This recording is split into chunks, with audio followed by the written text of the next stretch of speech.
here we're talking about Ethan Barnard, the 2022 Co-Faceoff Specialist of the Year, who returns in 2023 looking to bring home the honors again.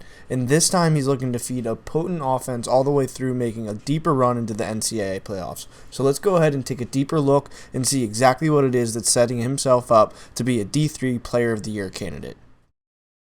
And Ethan doesn't just create possessions for his team, he also sparks offense, which is exactly where we're going to start for our first clip. And this isn't about as big of a moment as it gets in the NESCAC semifinals. And here you have a tie game situation. Ethan's going to win forward, handle some pressure, gets tripped up, and then finds the back of the net. And as you can see, all of his teammates love it. About as big of a goal as you can score.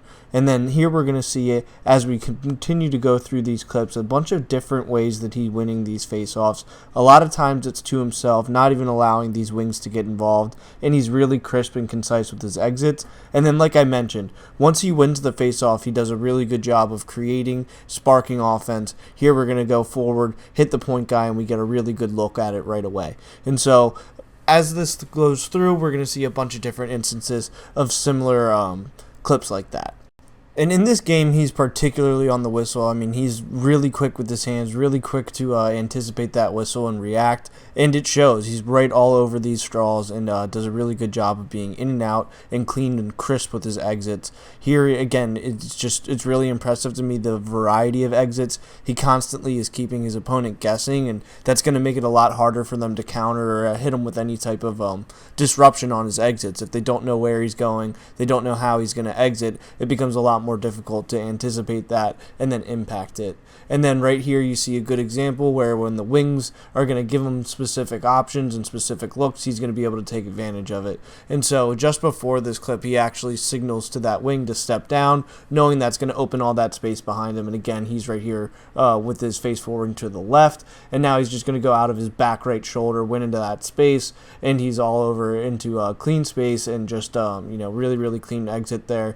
And again, it starts with a bit of recognition before the draw even happens, and then just being smart and taking advantage of what the wings alignment allows him to do.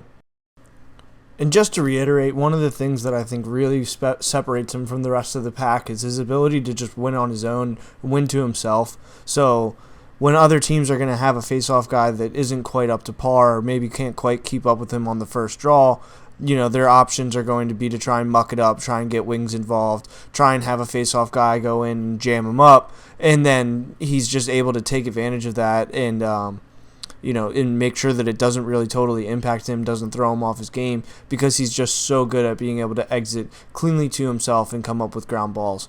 And so, again, we just keep seeing a variety of exits that's going to make it really difficult for teams to kind of keep up and to try and disrupt him. On top of that, he does a great job of getting offensive and creating a spark for them. And it's not just always off of forward draws. We'll see instances where, if a wing guy does happen to pick it up, he tries to stay involved as a trailer. He'll cut. He'll be involved in that transition play outside of just pushing with the ball in his stick. So that'll wrap it up for Ethan's breakdown here, and as you can see, huge asset at the X, giving that offense plenty of possessions and making sure they don't go hungry throughout games.